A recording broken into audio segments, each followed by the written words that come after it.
네, 변변한 정치 목요일에 만나는 두 분입니다. 전지현 변호사, 박상수 변호사 두 변호사와 함께하겠습니다. 어서 오세요. 안녕하세요. 예, 민주당의 어떤 탄핵 방침부터 짚어보고 가겠습니다. 민주당의 검사 범죄 대응 TF, 이게 검사 범죄라고 하니까 검사들이 마치 범죄 집단 같은데 이 TF에서 뭐 쌍방울 대북 송금 사건 수사한 검사를 비롯해서 여러 가지 뭐 대장동 사건 수사한 변호사라던가 이런 분들에 대한 탄핵을 추진하겠다고 합니다.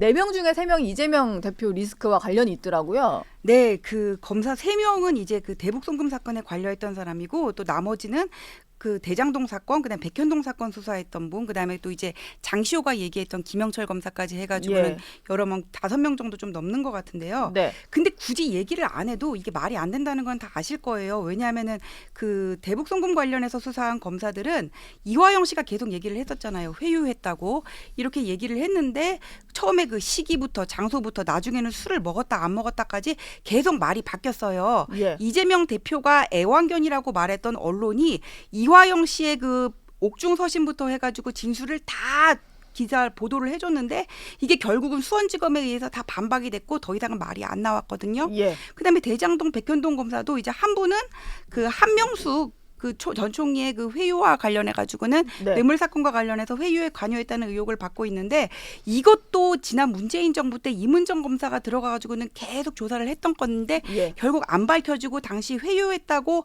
그 타겟이 된 사람들이 보면은 어떤 그 진술이 한명숙 전 총리의 유죄 판단의 증거로 사용이 안 됐어요. 네. 판결문도 제대로 안 보고 공격을 했던 겁니다. 그다음에 또 한 검사 백현동 사건에 관여했던 검사 같은 경우에는 예. 위법한 압수수색에 관여를 했다는 건데 위법한 압수수색에 관여를 했다는 거는 이거는 압수수색 영장을 법원이 발부하는데 법원에 의해서 판단이 됐을 텐데 거기서 안 걸러졌단 말이에요. 네. 이거를 왜 민주당이 문제를 삼고 있는지 모르겠고 그다음에 김영철 검사 같은 경우에도 장시호가 이상한 얘기했다가 나중에는 사죄를 했거든요. 거짓말이라고. 예. 근데 이거를 가지고 지금 탄핵을 한다는 거는 결국 이재명 그 대표에 대한 대북 송금 사건 수사를 어떤 지연시키고 싶고 뭔가 재판을 방해하고 싶은 그런 의도가 있다고 볼 수밖에 없기 때문에 결국은 기각될 거란 거 본인이 알겠지만은 그 이재명 대표 1인 체제로 지금 굳어진 민주당이 총체적으로 나가지고 이재명 대표를 방어하기 위한 어떤 로펌으로서의 역할을 하는 것에 불과하다. 그렇게밖에 평가를 할 수가 없습니다. 예. 지금 조금 전에도 전지현 변호사가 결과적으로는 기각이 될 거다 얘기를 하셨는데 실제로 검사 탄핵을 했을 때 헌법재판소에서 받아들여진 적은 없다 보니까 이번에도 그럴 가능성은 높아 보이는데 그래서 민주당의 속내를 좀 취재를 해봤더니 그 검사 탄핵 소추안이 일단 국회에 이제 보고가 상정이 될 경우에는 법사위에서 그걸 좀 심사를 하게 되어 있어가지고 법사위 차원에서 이 검사들을 부를 수 있다고 하더라고요. 그래서 거기서 이 검사들을 세워놓고 조사 비슷하게 뭔가를 하는 그게 좀 목적이다 이런 얘기도 있어요. 이건 좀 어떻게 봐야 될까요? 뭐 그게 목적이고 결국에는 탄핵은 결의를 하려고 할 겁니다. 왜냐하면은 이게 탄핵이 의결이 되는 순간 탄핵 소추가 들어가기 때문에 예. 왜 이 검사의 직무가 집행이 정지가 돼요. 정지가 되죠. 네, 그러면은 이제 이 대북 송금이며 뭐며 이와 같은 수사를 하는 수사 검사를 사실상 교체하는 효과를 얻을 수가 있거든요. 예. 그 지금 민주당이 그 저희 김건희 여사 관련된 수사팀 뭐 교체하는지 두고 봐야 된다 뭐 이러면서 뭐 친윤 검사로 뭐 했네 뭐네 뭐 이러면서 뭐라고 했는데 지금은 자기들이 이 국회 다수석을 이용해 가지고 대북 송금부터 시작해서 예. 이재명 수사를 하는 검사들을 자기들이 지금 교체하겠다는 거예요. 네. 그것도 수사 검사를 교체하겠다는 거거든요. 예. 우리 정부 지금 보면은 부장검사 요번에 인사 나왔지만 교체 안 했거든요. 네. 근데 지금 얘네들은 국회 자기 다수석인 거 이용해 가지고 자기들 수사하는 검사들 다 교체하고 수사 지연시키고 국민들 앞에 불러놓고 온갖 그 마타도에 가까운 질문들을 해가지고 법사위에서 네. 그런 질문들을 해가지고는 망신 주기 하고 그렇게 하겠다는 건데 예. 이거는 그냥 법치주의 근간을 무너뜨리겠다는 소리고 앞으로 글쎄요 지금 국회 권력만 가지고도 이렇게 하고 있는데 만약에 이 사람들이 혹시나 행정부를 가지게라도 된다면 야 진짜 이거는 뭐 상상할 수 없는 일들이 많이 벌어질 거라는 게 지금 예. 이번 검사 탄핵에서 드러나는 거라는 생각이 듭니다. 솔직히 검사 탄핵이 가능한지조차도 법리적으로 좀 의문이 있어요. 왜냐하면 이게 딱 한 줄밖에 없어요. 그 네. 검사는 탄핵 이외의 방법으로는 뭐 이렇게 그 직무에 있어서 그런 위협을 받지 않는다는 그 조문 하나 딱 있거든요. 예. 그래가지고 그거 가지고 이제 검사 탄핵을 하겠다는 건데 그에 대해서 뭐 헌법재판소가 지난번에 그냥 각하 안 시키고 받아줬으니까 받아줘서 네. 어쨌든 기각으로 가버렸으니까 예. 검사 탄핵은 이제 된다라는 거는 헌법재판소가 정리를 해준 거긴 한데 예. 이런 수사기관에 대한 이와 같은 탄핵이 이루어지는 것에 대해서는 좀 헌법재판소도 조금 이제 이런 부분들이 계속 이루어지는 거에 대해서 좀 예. 브레이크를 잡아줘야 되지 않을까 싶은 생각이 좀 듭니다. 예. 국민의힘에서는 그러다 보니까 이 검사 탄핵하는 걸 두고 지금 민주당의 여러 가지 그 검찰을 압박하려는 특위가 있잖아요. 여기에서 활동하는 의원들을 향해서 이재명의 애완견들의 뭐 충성 경쟁이다 이런 식의 비판까지 했더라고요. 예, 근데 이 검사를 이제 탄핵을 해버리면은 이재명 대표 같은 경우는 이제 기소가 됐잖아요. 예. 그럼 보통 주요 사건 같은 경우에는 수사 검사가 공소 유지까지 관여를 하는 직관을 하게 되는데 네. 그 사람이 직무가 정지돼 버리면 공소 유지에도 문제가 생기고 수사 검사가 아니라 다른 사람이 이제 그 자료를 인계받아 가지고는 또 참고를 해 가지고 진행해야 되기 때문에 시간이 걸릴 수밖에 없거든요. 예. 결국은 이제 입법권을 가지고 수사권 어떤 행정권뿐만 아니라 사법 권력까지도 자기들이 좌지우지하겠다는 걸로밖에 볼 수가 없고요. 네. 그다음에 애완견이라는 거는 주인이 자기를 봐주게끔 먼저 춤을 추고 노래를 부르잖아요. 이거를 이재명 대표를 위해서 우리 이렇게 열심히 하고 있으니까 봐주세요 하면서 충성 경쟁을 한다는 말이 여기에 딱 들어맞는다는 생각이 들어요. 이재명 대표는 언론을 가지고 애완견이라는 말을 했지만은 예. 언론은 취재를 해가지고는 보도를 하는 거고 취재를 해가지고 보도를 하는 거 주인이 봐달라고 이렇게 먼저 이렇게 어리광을 부리고 애교를 떠는데 여기가 오히려 애완견이라는 말이 더 맞지 않나 예. 그런 생각이 들고요. 그다음에 법사위 같은 경우에도 원래는 입법 청문 같은 거를 하면은 어떤 전문가적 소견을 듣기 위한 공청회적 성격의 청문회를 하는데 지금 보면은 최상병 특검 관련해 가지고는 이종석 장관부터 해가지고 당시 국방비서관 관련자들 다 부른다는 거잖아요. 네. 이거는 다 불러가지고 자기들이 인민재판 하듯이 다 이게 속된 말로 무슨 뭐 심사를 속된 말로 뭐 지읒으로 시작하는 그런 거 예. 있잖아요. 지읒으로 예, 예. 예. 그런 거밖에 안 돼가지고는 네. 이거는 결국 입법기관이 행정, 사법기관, 심판기능까지 다 하겠다는 거에 지나지 않아가지고는 이거를 가지고 이제 입법권의 독주 우리가 이렇게 말할 수 있고 결국은 이재명 대표의 사당뿐만 아니라 행정, 입법, 사법을 다 좌우하려고 드는데 문제가 있다는 생각이 듭니다. 예. 그리고 또 어제 국회에서 한 가지 벌어진 장면이 좀 논란이 됐었는데 이재명 대표가 지명해서 강민구 신임 최고위원이 첫 최고위 참석을 하는 날이었어요.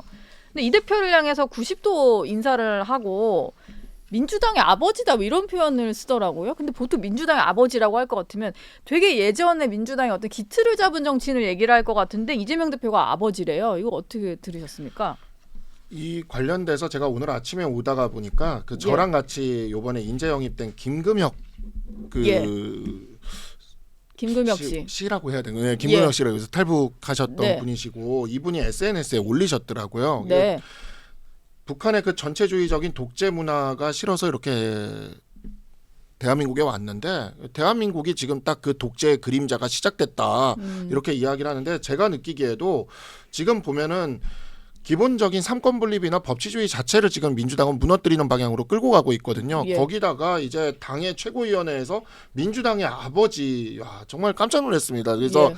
어제 제가 이거를 다른 방송에서 이거 나오는 걸 이렇게 보고 민주당 패널들한테도 이런 부분은 민주당 내부에서 브레이크를 걸어야지. 예. 이런 부분에 대해서 민주당 내부에서 문제 제기 못하고 브레이크 걸지 못하면 민주당은 지금 이제 더 이상 공당이라고 볼 수 없고 네. 이재명 개인의 사당을 넘어서 그냥 이재명 사조직이죠. 사조직 그냥 완전히 이렇게 되는 분위기가 되는 건데 아니 아버지라 그러면 가족이네. 예. 이재명의 가족이네요. 가족이네요. 예. 아버지와 자식들이니까 예. 아니 가족이네. 근데 보통 아버지는 돌아가신 분한테 많이 쓰지 않아요? 음악의 아버지 할 때 바하, 어머니 핸델이잖아요. 예, 우리가 아버지는 뭐 북한이 베토벤 뭐 아니니. 이러고 예. 예, 근데 여기 보고 아버지라 그러면은 아부가 지나치면은 살아있는 당 대표를 돌아가신 분 만들게 생겼다고. 네. 그런 생각이 그런 듭니다. 그런 생각까지. 정청래 최고위원도 요새 옆에서 거드는 거 보면 아까 뭐 옆에서 이거를 조금 이제 자제를 시키거나 너무 수위가 과하면 그래야 될 텐데 정청래 최고위원은 이재명 대표 시대이기에 가능했다면서 당원 당규 개정이 이루어진 이 상황을 또 높이 평가를 하더라고요. 이렇게 해서 얻는 거 뭐가 있습니까? 본인도 뭐 개별적으로 정치 오래 한 인물인데. 이번 민주당 공천이 그걸 딱 예. 보여줬잖아요. 그러니까 친명 횡재, 비명 행사 이걸 딱 보여줬고 지금 당원 당규까지 개정해가지고 다음 지방선거 공천권도 사실상 이재명이 그냥 계속해서 가져갈 수 있는 상황이지 않습니까? 대선에 출마하는 것과 무관하게. 예. 그러면 공천권이라는 가장 강력한 권한을 그것도 친명 행재, 비명 행사라는 노골적 권력을 행사를 했잖아요. 네. 그러니까 시스템이고 뭐고 다 무시하고 그러면 이제 사람들은 그냥 해바라기가 되는 거죠. 그리고 다 그냥 이재명만 바라봐야 횡재를 할 테니까. 예. 그러니까 지금 다 횡재를 하려는 생각밖에 없는 것 같은데 네. 이런 걸 막으라고 법이 있고 시스템이 있고 우리 그 자유민주주의 체제가 이 대의민주주의 체제가 있는 건데 지금 이 당의 운영 방식만 봐도 이 당은 이대로 가서는 진짜 안 된다라는 생각이 듭니다. 네. 예. 지금 연임 결심했다고 알려지고 있어요. 이재명 대표가. 그래서 사퇴 시점을 좀 보고 있는 것 같습니다. 원래는 내일 정도로 얘기가 나왔다가 조금 보도가 나오다 보니까 좀 더 미뤄질 수도 있는 것 같아요.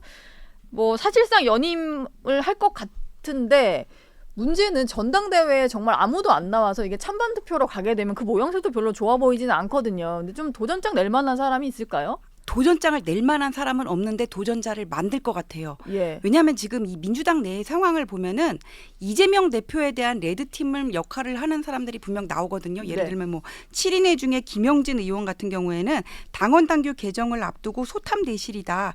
이재명만을 위한 정당은 아니다. 그런 얘기를 했었단 예. 말이에요. 그리고 네. 정성호 의원 같은 경우에도 비슷한 얘기를 해오고 있는데 이거를 보면은 찬반 투표로 가는 상황을 만들지는 않고 누군가가 도전을 해서 7인회가 됐던 친명 중에 누가 됐던 도전을 해가지고는 경쟁하는 구도를 만들겠지만은 결국 이재명 대표가 될 수밖에 없는 그런 상황으로 가지 않을까 생각이 들어요. 근데 네. 이 민주당이 상당히 이게 영민하게 시나리오를 짜는데 예를 들면은 지금 이재명 대표의 그 러닝메이트로 김민석 의원이 고려가 되고 있더라고요. 네. 4선인. 예. 근데 이재명 대표의 어떤 약점을 저는 이게 충분히 채워주고 있다고 생각을 해요. 이재명 대표 같은 경우에는 뭐 그 비유를 하자면 어떤 신진이지 어떤 그 민주당의 적통은 아니거든요. 네, 네. 민주당의 아버지라고 얘기했지만 이거는 DJ가 지하에서 통곡할 소리라고 저는 예. 보고요. 네.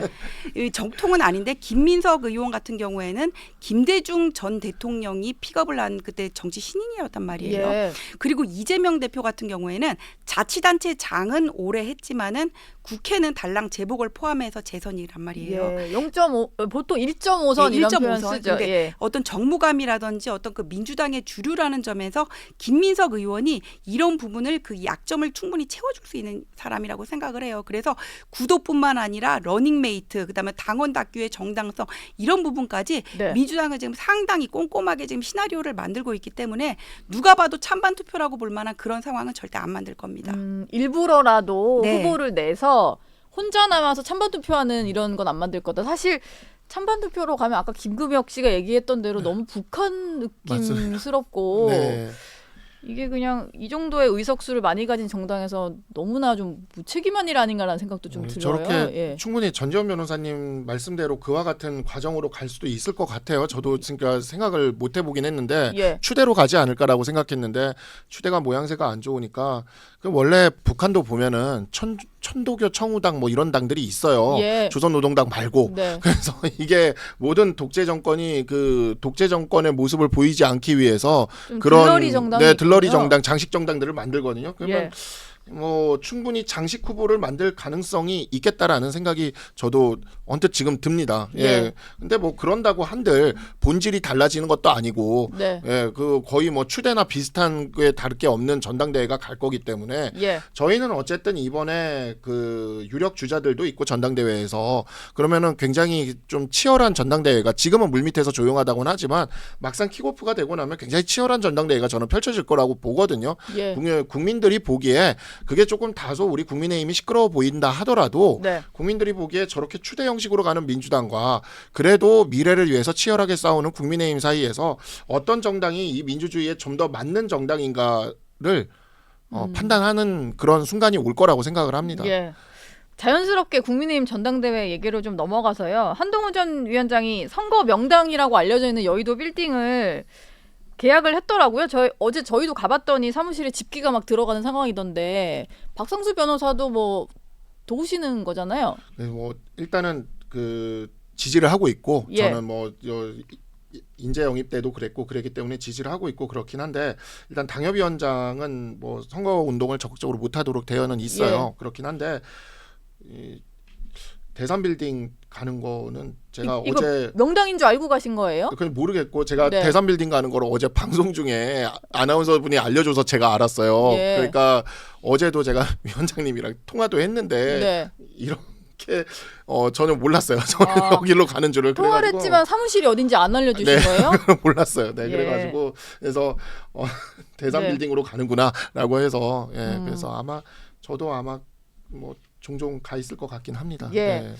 근데 지금 한동훈 전 위원장은 사무실도 꾸리고 본격적으로 나오고 있는데 난데없이 지금 김경률 전 비대위원 누가 데려왔냐를 놓고 공방이 벌어졌어요. 이게 김경률 전 비대위원이 보수에서 오래 활동했다기보다는 좀 전향한 인사다 보니까 네.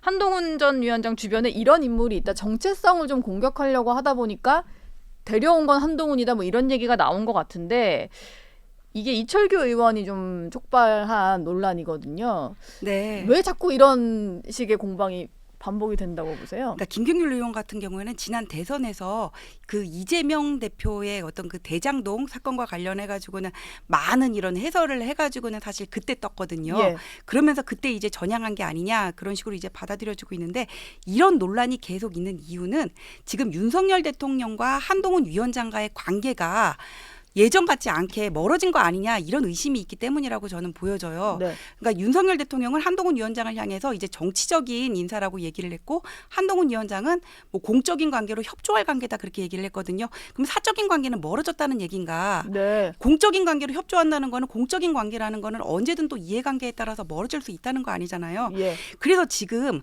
어떤 친윤과 친한의 대립, 어떤 뭐 또 그다음에 김경률 인사 영입 이런 벌어지고 있는 지점은 윤석열 대통령과의 관계 때문인데 처음에 이준석 대표가 한동훈 위원장 전당대회 출마설 돌 때부터 뭐라 그랬냐면은 최상병 특검에 대해서 입장을 밝히라고 얘기를 했거든요. 예. 그러니까 지금 민주당은 우리가 1인 체제 애완견 뭐 이런 얘기까지 하고 있는데 이재명 대표의 대권 가도를 향해서 지금 일치 단결해서 어떤 뭐 윤석열 대통령의 임기 단축부터 해가지고는 그 어떤 그 검사 직무 배제부터 그 시나리오대로 이렇게 가고 있는데 그럼 거기에 맞서기 위해서 예.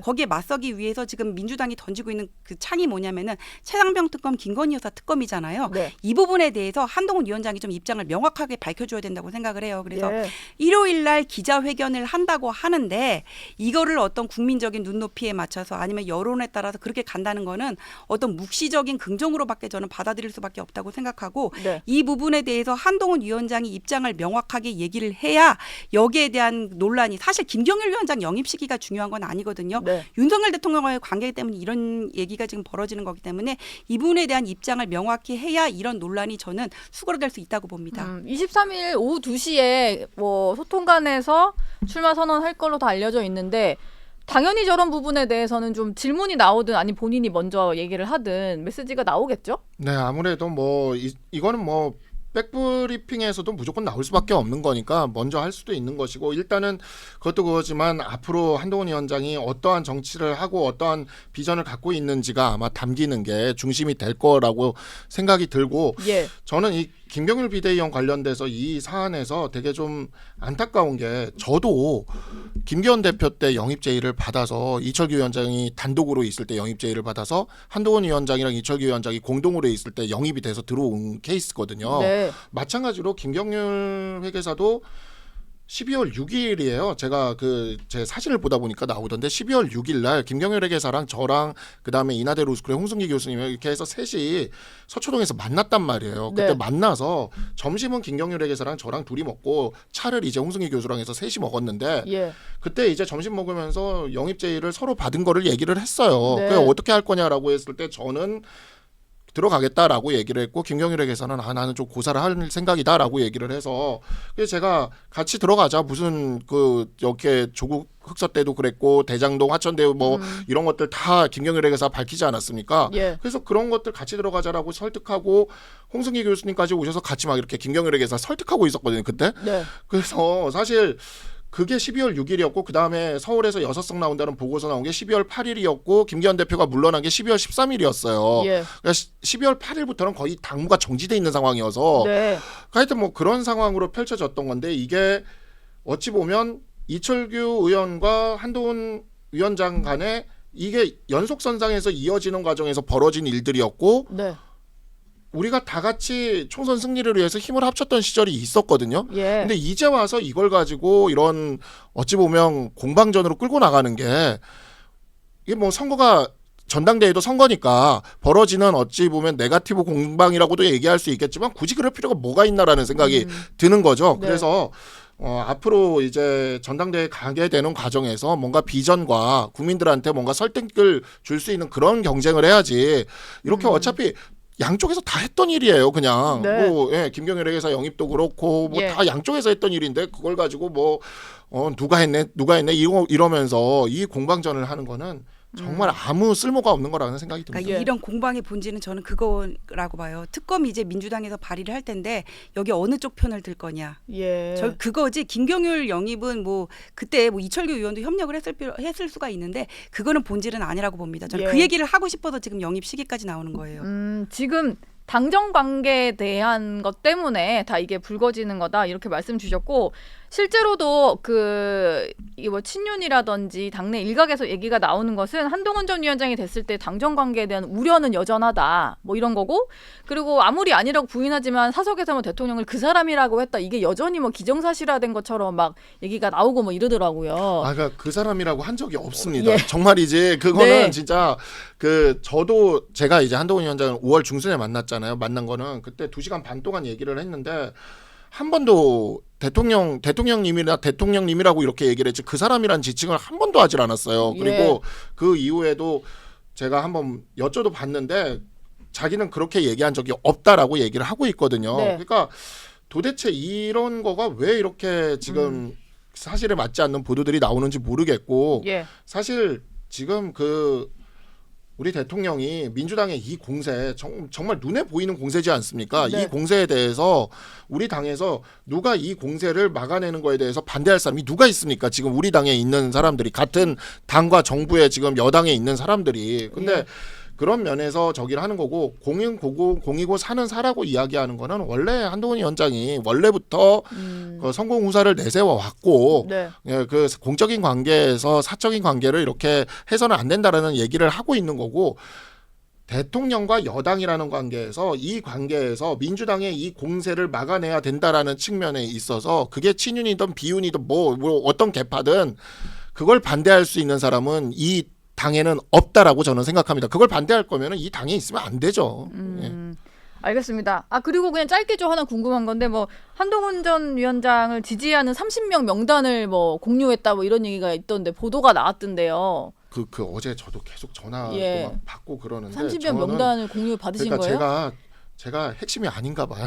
예. 그래서 저는 네. 왜냐하면 대산 빌딩도 그렇고 저기 뭐지 오후 2시 국회 그것도 예. 어제 저기 MBN 제가 출연한 거 보시면 방송 중에 아셨구나. 방송 중에 알아서 제가 예. 당황해서 말을 더듬거든요. 내가 예. 그래가지고 진짜 찐으로 이게 네. 당황해서 그래서 30명 명단도 보신 적이 없고요. 없어요. 이거를 제가 예. 그 명단을 본 적은 없고 네. 예, 전혀 없습니다. 예. 마지막으로 전지현 변호사께 짧게 영남 주자가 사실 없는 상황이에요. 지금 네네. 당권 주자 거론되는 분들을 보면 뭐 유승민 의원 정도가 영남 주자인데 뭐 나올지 안 나올지 명확치 않다 보니까 영남 주자가 없는데 실제로 당원은 영남에 많다 보니까 영남 당심이 어떻게 움직일까가 또 핵심이다 이런 말들이 나오더라고요. 유승민 의원은 그냥 출신만 영남 주자라고 볼 수가 예. 있지 네. 그건 아닌 것 같고요. 이제 사실 당원표는 조직표예요.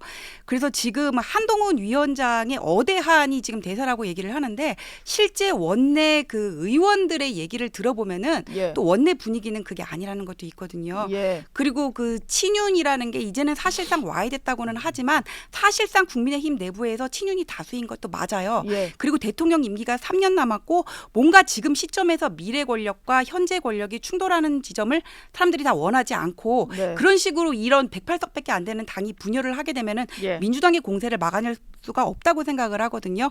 그래서 영남권을 중심으로 해서 기사도 썼더라고요. 어대한에 대해서 반신반의한다. 그래서 네. 저는 그거를 해결할 수 있는 부분이 아까도 계속 말씀드렸지만은 민주당의 어떤 특검 고문세 최상병 특검부터 김건희 여사 특검법에 관련해서 한동훈 위원장의 명확한 의사가 궁금하다. 네. 거기에 대해서 무슨 뭐 원론적으로 그냥 뭐 국민의 눈높이 여론 이런 식으로 뭉뚱그리면서 넘어갈 게 아니라 기자회견에서 그 부분을 확실하게 해줘야 영남표도 같이 끌어갈 수 있을 것이다 그렇게 생각을 합니다. 예, 알겠습니다. 변변한 정치 두 분과는 여기서 인사드리겠습니다. 네, 고맙습니다. 감사합니다. 감사합니다.